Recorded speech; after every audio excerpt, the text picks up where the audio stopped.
Great day दोस्तों। आप सबका स्वागत है बिग स्टोरीज के नए एपिसोड में। एक लड़का जो बचपन से अमीर बनने का सपना देखा करता था, जिसने कभी 100 रुपीज का नोट भी नहीं देखा था, लेकिन वो पूरी दुनिया को अपनी मुट्ठी में करना चाहता था। गरीब परिवार के होने के कारण घर का खर्चा उठाने के लिए उसे अपनी शिक्षा भी अधूरी छोड़नी पड़ी। असफल प्रयासों के बाद भी वो डटा रहा और एक दिन कामयाबी उसके हाथ आई। सक्सेस स्टोरीज की बात करें और मिस्टर धीरूभाई अंबानी जी का नाम न आए, ऐसे तो हो ही नहीं सकता। जी हाँ, हम उन्हीं business tycoon mister Dhirubhai Ambani ji के बारे में बात कर रहे हैं, जिनका बिजनेस इंडस्ट्रीज में बहुत बड़ा नाम है, जिन्होंने कठिन परिश्रम से दुनिया के सबसे अमीर लोगों में होने तक का सफर तय किया है। आज भी कोई नया एंटरप्रेन्योर बनने की चाह रखता है तो वो धीरूभाई अंबानी जी जैसा बनना चाहता है।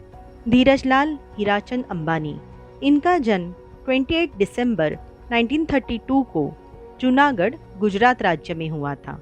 इनके पिता एक स्कूल टीचर थे, जिनके लिए इतने बड़े परिवार का लालन पालन करना काफी चुनौतीपूर्ण था। गांव के पास ही एक धार्मिक और पर्यटक स्थल में पकौड़े बेचने का काम शुरू कर दिया, लेकिन यह काम वहां आने जाने वाले पर्यटकों पर पूरी तरह निर्भर था, जो कि साल में कुछ समय के लिए ही चलता था।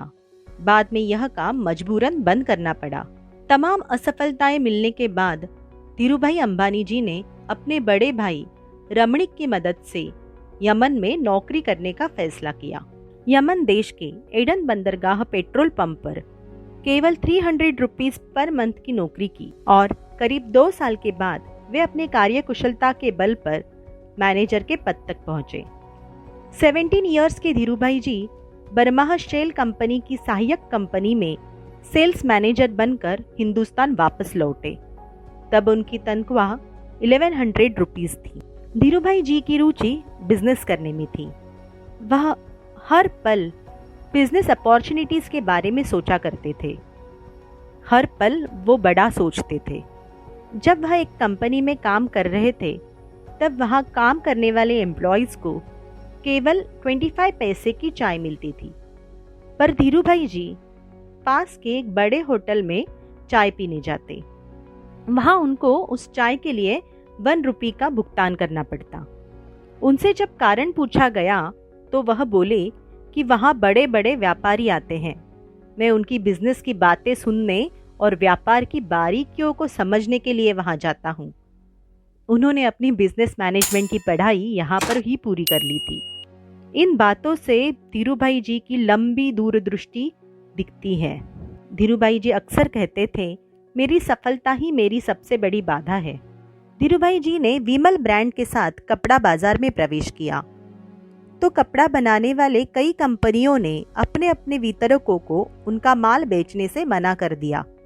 धीरूभाई जी तब देश भर घूमे और नए व्यापारियों को इस क्षेत्र में लेके आए। उन्होंने विश्वास दिलाया कि अगर नुकसान होता है तो मेरे पास आना और अगर मुनाफा होता है तो अपने पास रखना।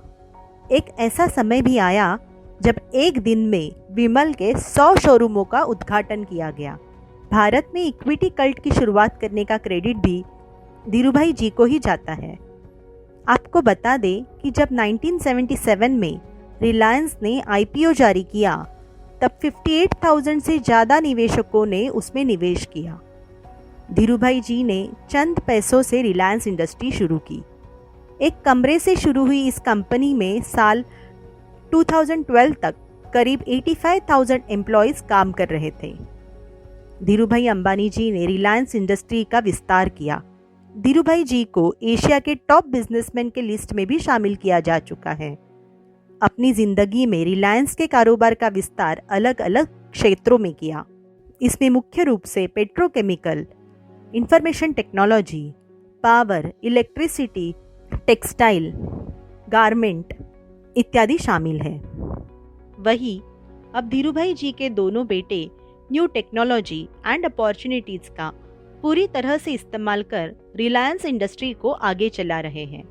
धीरूभाई जी ने तमाम संघर्षों को झेलकर अपने जीवन में असीम सफलताएं हासिल की। और बाकी सभी के लिए एक मिसाल पेश की। वो वाकई तारीफ़ काबिल है।